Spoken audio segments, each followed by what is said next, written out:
Eh bien, en premier lieu, je voudrais, au nom de Paul Murphy et de toute l'équipe de mon parti, le Parti de gauche, qui a pris l'initiative de cette réunion, vous remercier tous.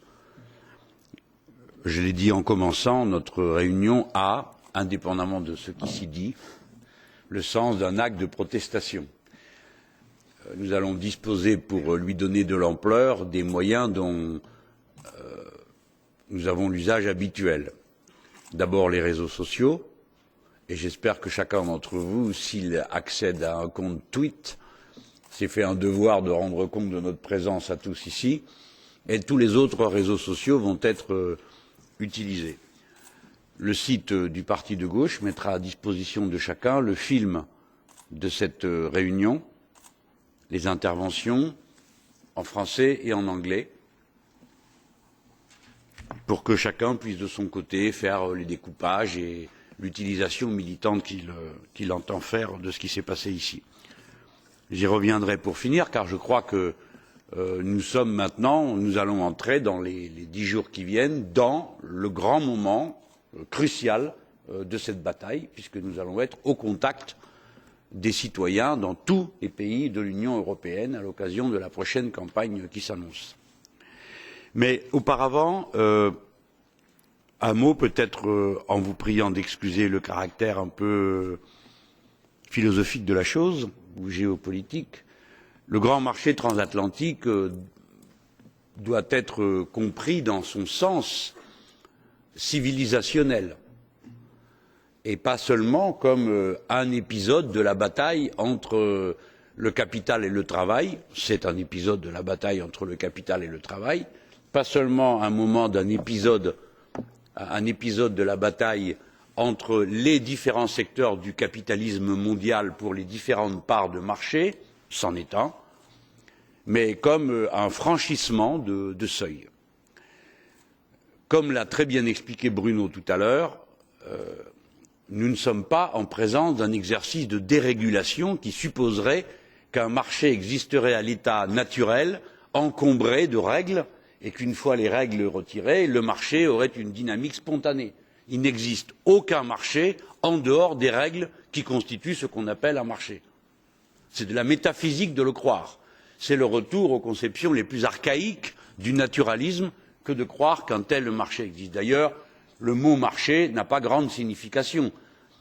L'économie de troc est une économie de marché.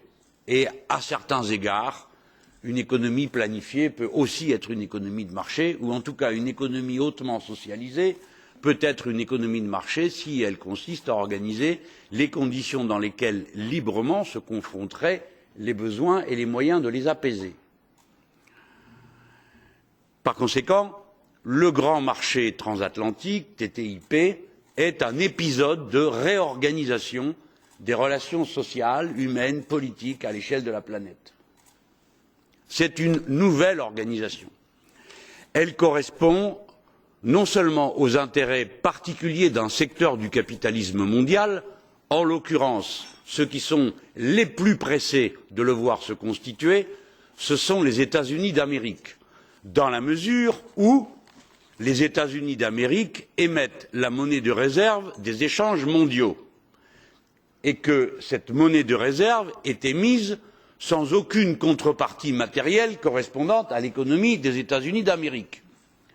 Si bien que l'émergence progressive dans l'ordre des nations de la Chine comme premier atelier et premier producteur du monde de biens matériels réels, je mets de côté les biens de service, à supposer que ce soient des biens, ou les échanges immatériels qui se font à l'échelle mondiale dans la bulle financière et qui excèdent de très loin les productions réelles, puisque on peut considérer que les échanges réels doivent correspondre à peut-être 1% du total des échanges immatériels qui se réalisent dans la bulle financière. Pour autant, ce sont bien les échanges réels qui déterminent la marche de l'économie générale du monde et la place des différentes nations. Tant et si bien que, qu'ils le veuillent ou non, à un moment ou à un autre, les premiers fabricants et premiers vendeurs se trouvent confrontés à la nécessité d'échanger dans une monnaie qui soit acceptée par tous et qui corresponde à la richesse réelle de la nation considérée. Pour l'instant, ce n'est pas le cas pour l'économie chinoise, mais ce sera très rapidement le cas, raison pour laquelle, en bons matérialistes qu'ils sont, les Chinois ont d'ores et déjà proposé que soit émise une monnaie de référence commune mondiale, sachant que le dollar ne pourra plus l'être à partir du moment où il ne représenterait que la seule économie des États-Unis d'Amérique. Quelqu'un a dit fort justement que la manière des États-Unis d'Amérique d'étendre les zones de libre-échange correspondait à une manière d'annexer les territoires qui s'y abandonnent. C'est vrai. Mais c'est la circulation du dollar qui est la question prioritaire pour les États-Unis d'Amérique. Il est essentiel, donc pour eux, d'asseoir cette monnaie sur une zone de circulation prioritaire qui représente 800 millions d'habitants dans le monde, mais surtout qui englobe directement l'Union européenne, premier producteur, premier vendeur, première masse monétaire du monde. C'est pourquoi quelqu'un a fait remarquer très justement qu'il faut choisir. C'est soit le TTIP, soit l'Europe politique au sens où certains la rêvaient. C'est ou l'un ou l'autre. Car dès lors qu'on aura basculé dans le TTIP, on aura basculé dans un ordre juridique et dans un ordre commercial et dans un ordre monétaire dans lesquels l'actuelle Union européenne et les peuples qui le constituent n'auront aucune espèce de voix au chapitre, ni même leurs intérêts singuliers, sauf naturellement si on considère que les intérêts singuliers de cette zone du monde se confondent avec celles des quelques multinationales qui sont en effet, comme l'a dit Paul, à égalité de responsabilité avec celles des États-Unis d'Amérique pour la constitution de ce TTIP. Cela va de soi. Donc, on doit observer le contenu de cet accord, c'est-à-dire sur quel point porte pour l'essentiel la violence du contenu du TTIP. Bien sûr, c'est l'abaissement de toutes les normes sociales et environnementales, mais on permettra qu'on plaide aussi à propos de l'ordre juridique international. Car quelle société humaine peut fonctionner en dehors d'un ordre juridique qui règle la manière de traiter les différends? Les différends sont soit traités par la loi du plus fort, soit traités par l'ordre juridique, qui est souvent l'expression de la loi du plus fort, mais pas seulement. Heureusement, nous avons fait quelques progrès. Normalement, dans l'ordre juridique international, on devrait trouver d'abord comme premier émetteur l'Organisation des Nations Unies, même si nous savons que les G8, les G20 et G tout ce qu'on voudra tendent à substituer un autre ordre, qui normalement est un ordre illégal. Celui auquel ont consenti nos nations, c'est celui des Nations Unies. Je ne dis pas qu'il soit parfait, mais du moins c'est un cadre organisé. Aucun d'entre nous n'a le droit à la parole dans le G8 ou le G20. Donc, si on regarde bien sur quoi se concentrent les efforts des multinationales capitalistes aujourd'hui, c'est sur deux points. Premièrement, les droits de la propriété intellectuelle, qui ne sont pas un aspect résiduel du TTIP, mais au contraire l'aspect central. Pourquoi? Parce que l'évolution du capitalisme de notre époque concentre la propriété non sur les murs, les machines et l'exploitation des travailleurs, que sur le droit à l'usage exclusif d'une marque ou d'une appellation contrôlée qui est appropriée d'une manière privée et qui limite le droit de faire des productions qui puissent s'appeler de cette manière à ces marques. L'exemple caricatural est la marque Nike, à qui on posait la question de savoir de quoi ils étaient propriétaires, et ils ont dit nous ne sommes pas des producteurs ni des marchands de chaussures, nous sommes propriétaires d'un carnet de commandes, d'un paquet de dollars et de normes de production d'un type de chaussures. Raison pour laquelle, comme c'est Nike qui décide à qui il donne le droit de produire des Nike dans les conditions particulières de Nike, eh bien vous avez deux résultats, il les donne à ceux qui produisent le moins cher, et parfois, lorsque cette production moins chère donne lieu à des manifestations ouvrières, qui demandent la seule application, comme ce fut le cas en Corée du Sud, la seule application du droit national, l'État considéré envoie la police ou l'armée contre ceux qui réclament l'application du droit national dans leur propre pays concernant les droits salariaux. On voit que, première conséquence, et deuxième conséquence, c'est que le monde est rempli de vrais faux.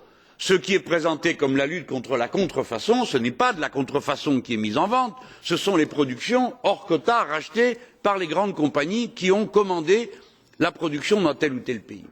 La propriété intellectuelle, les brevets sont aujourd'hui le cœur de la propriété capitaliste à l'échelle du monde.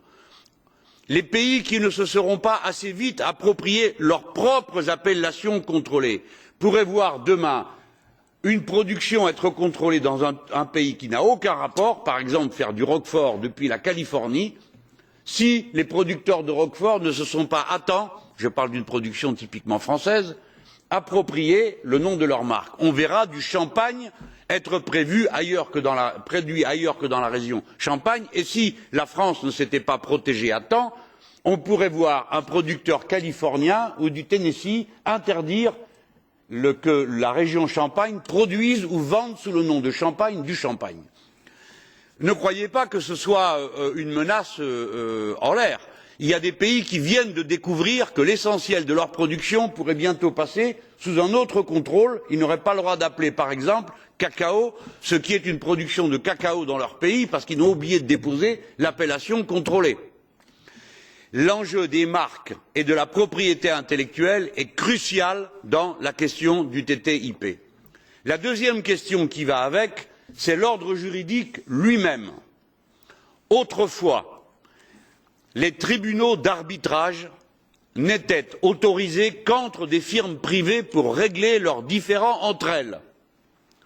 C'était déjà discutable que des entreprises décident de s'accorder entre elles des mécanismes d'arbitrage en dehors de la loi des pays considérés. Mais on pouvait considérer qu'après tout, c'était leur affaire et ça concernait leur production. La nouveauté avec les tribunaux d'arbitrage, qui rappelle ce qui était le contenu de l'ancien AMI, l'accord multilatéral pour les investissements, c'est que pour la première fois, des entreprises vont pouvoir citer en justice des États, non pas devant leurs tribunaux et devant la loi décidée par tous dans les États considérés, mais devant des tribunaux privés qui ne relèvent d'aucune loi en particulier, sinon de leur propre jurisprudence. Tribunaux particuliers qui engendrent leur propre personnel, c'est-à-dire les juges qui acceptent d'être juges, les avocats qui acceptent d'être avocats, avec cette particularité que ceux qui sont avocats un jour peuvent être juges le lendemain, et que ceux qui défendent un jour les États, le lendemain peuvent défendre les compagnies privées. Quelle est la conséquence? La première, c'est un déséquilibre absolu, car dans la loi, au moins en apparence, chacun est égal devant la loi. Ce n'est pas le cas dans un tribunal d'arbitrage. Il n'est dit nulle part que tout le monde est égal devant la décision et la jurisprudence d'un tribunal d'arbitrage. Premier élément. Deuxième élément, c'est que l'observation que l'on peut faire depuis que de tels tribunaux existent, c'est qu'ils tranchent dans 98% des cas en faveur des grandes entreprises et contre les États. Quelle est la capacité d'appel des peuples contre les tribunaux d'arbitrage? Zéro. Il n'y en a pas. C'est pourquoi cette question est si importante. Elle intervient par rapport au présent. Elle intervient par rapport au futur. Si vous modifiez une législation dans votre pays, alors les grandes compagnies multinationales peuvent traîner votre pays devant un tribunal d'arbitrage pour exiger que ce que vous avez voté donne lieu à des compensations ou indemnisations. Ces compensations ou indemnisations peuvent tout simplement ruiner le pays considéré. C'est le cas, par exemple, dans l'affaire Chevron en Équateur, où la compagnie Texaco a absolument pollué dans des conditions scandaleuses tout un secteur de l'Amazonie équatorienne. Cette compagnie a été rachetée par la compagnie Chevron. Elle était en but à une protestation de 30 000 colons et indiens qui se protestaient contre la pollution qui a produit des cancers, qui a produit des choses abominables que je résumerai par une seule petite anecdote. La compagnie Chevron disait aux gens que le pétrole qu'il y avait à fleur d'eau était très bon pour la peau et elle invitait, c'était Texaco, les enfants à aller s'y baigner parce que c'était bon pour leur peau. Ça vous donne une idée de ce qui a pu se passer dans ce secteur de l'Amazonie. Lorsque les 30 000 colons et indiens ont porté plainte, la compagnie Chevron s'est retournée contre l'État équatorien en disant que c'est du fait de l'État équatorien et de la législation conclue en 1992 qui permettait le recours aux tribunaux d'arbitrage, et donc elle s'oppose à ce que les jugements qui ont été prononcés en faveur des Indiens s'appliquent du fait qu'entre temps, la possibilité de recours à un tribunal d'arbitrage a été rendue possible. C'est un cas sans précédent de rétroactivité qui est réclamé par une compagnie. Eh bien, l'amende demandée, la compensation demandée par Chevron est de 13 milliards de dollars, ce qui excède les capacités de l'État équatorien. Ainsi, N'importe quelle compagnie peut se présenter en face d'un État dont le gouvernement lui déplairait et peut l'abattre financièrement. Ça, c'est pour le présent et le futur. Mais imaginez l'anticipation. Nous parlons en ce moment de compagnies qui, à quelques-unes, ont des budgets supérieurs à ceux de très nombreux États. Quelques-unes d'entre elles ont un budget supérieur à celui de mon pays. Imaginez que quand vous allez prendre une décision, c'est-à-dire quand vous allez, dans votre Parlement, vous vous préparez à présenter une loi, eh bien vous aurez des gens qui vous diront à l'avance, les lobbies vous diront mais si vous votez cette loi, vous contrevenez aux prévisions de gains que nous avions faites et donc nous vous ferons un procès et nous vous demanderons tant de millions parce que nous avons déjà consacré tant de millions à des investissements réels ou fictifs. Par conséquent, peut-être que des grands pays peuvent dire eh ben, écoutez, essayez, on verra bien. Et nous sommes en état de vous tordre le cou, d'une façon ou d'une autre. En tout cas, si c'était moi qui présentais la République française, eh bien, si on s'adressait à moi sur ce ton, ce serait la réplique que je ferais, avec des moyens de rétorsion. Mais je ne perds pas de vue que mon pays a des moyens que d'autres n'ont pas. Et c'est là-dessus que je veux venir, car dans l'ordre international, tout le monde est égal. Il n'y a pas les grands pays qui ont des grands droits et les petits pays qui ont des petits droits. Or, le tribunal d'arbitrage établit que les petits pays n'ont que des petits droits, ou plus exactement, que les pays à petit budget n'ont que des petits droits. Imaginez-vous ce que le Suriname, composé de 150 000 habitants, peut imaginer de faire en ce qui concerne l'exploitation de son sous-sol face à Chevron, Texaco, Total ou n'importe quelle compagnie de cet ordre dont le seul budget affecté aux avocats pour les plaintes est supérieur de plusieurs dizaines de fois au budget du malheureux État surinamien. Par conséquent, les représentants du peuple au Suriname peuvent faire ce qu'ils veulent, sauf prendre des décisions qui soient contraires aux grandes multinationales. J'insiste sur le fait que la question des tribunaux d'arbitrage, c'est la dépossession absolue de la souveraineté populaire. Je vais donc maintenant finir. Que pouvons-nous faire? Je m'étonne qu'une telle question puisse être posée. Que pouvons-nous faire? Ce que nous avons toujours fait, nous battre et informer. Je signale que pour ce qui nous concerne, nous en sommes à 60 réunions d'information, dont une quarantaine par le seul camarade Raoul-Marc Génard sur le grand traité. Ensuite, nous avons poussé nos camarades à faire que les collectivités se déclarent hors GMT.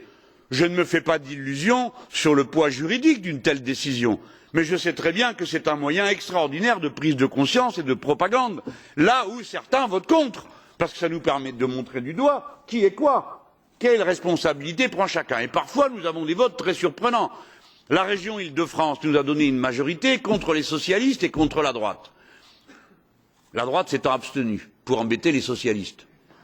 Dans la région des Bouches-du-Rhône, enfin le sud de la France, nous avons obtenu un vote. Le Parti socialiste a donné liberté de vote à ses adhérents. Enfin, ce n'est pas le Parti socialiste, c'est le président. Et ce président, pourquoi a-t-il donné liberté de vote? Parce que lui-même comptait voter avec nous. Et il a voté avec nous, et c'est une deuxième grande région. C'est au total presque 20 millions de Français représentés par des assemblées locales qui se sont déclarés hors GMT, hors TTIP. Et nous sommes en train de répandre ça à toutes les communes. Enfin, et ce sera mon mot pour achever, il y a la campagne des élections européennes. Dans tous les pays d'Europe, tous les citoyens, chaque citoyen va recevoir une profession de foi, qui parfois est remboursée par l'État, et même souvent quand on atteint un certain niveau de résultat. Ça veut dire que nous avons la possibilité, là, dans le mois qui vient, de la plus grande campagne de sensibilisation des citoyens qui aura jamais été faite sur cette question. Nous allons donc la saisir, et nous ne tricherons pas. Nous dirons la vérité, c'est que suivant leur vote, le vote ensuite sur ce sujet qui sera mentionné dans notre profession de foi et dans notre bulletin de vote sera traité par le Parlement européen, parce que le Parlement européen va voter sur le traité. Ce n'est donc pas un acte artificiel de dire vous ne croyez à rien à propos de l'Europe et vous avez bien raison. Surtout croyez au pire, parce que le pire est certain avec l'Union européenne. Mais en tout cas, si vous votez, ça vaut la peine d'y aller, parce que vous votez pour désigner avec nous des gens qui vont voter contre ce traité. Mais si vous vous en fichez, ou si vous donnez votre bulletin à d'autres par paresse intellectuelle, par flemmardise ou par routine, eh bien vous allez directement voter contre votre intérêt le plus immédiat, puisque ces gens-là lèveront la main en cadence pour un traité qui est hostile à vos intérêts. Voilà, mes chers amis, camarades, concitoyens, comment j'achèverai. Nous ne sommes pas dans un moment de résignation ou de repli. c'est tout le contraire. Le bras de fer commence et nous allons le mener à l'endroit où ça compte, c'est-à-dire l'arène démocratique, là où les citoyens vont à la rencontre de leur destin par leurs propres actes. En l'occurrence, ça commencera par un bulletin de vote. Et je conclurai bien sûr avec les mots de Paul. Ça ne suffira pas. Il est tout à fait clair que c'est par la rue, par les mobilisations dans les entreprises et dans la cité que la bataille continuera. Mais en tout cas, nous ne dédaignerons pas l'occasion qui nous est donnée le 25 mai prochain. Ce serait absurde. Je crois au contraire que nous pouvons provoquer, si nous travaillons bien, une immense prise de conscience qui sera constitutive du fait, en tout cas que nous, on va se battre pour être le premier groupe, après les deux mastodontes inutiles, qui gouvernent ensemble, comme vous le savez, dans plus de la moitié des pays d'Europe. La social-démocratie et la droite gouvernent ensemble et se tiennent par la main pour décider le pire. Merci de votre attention.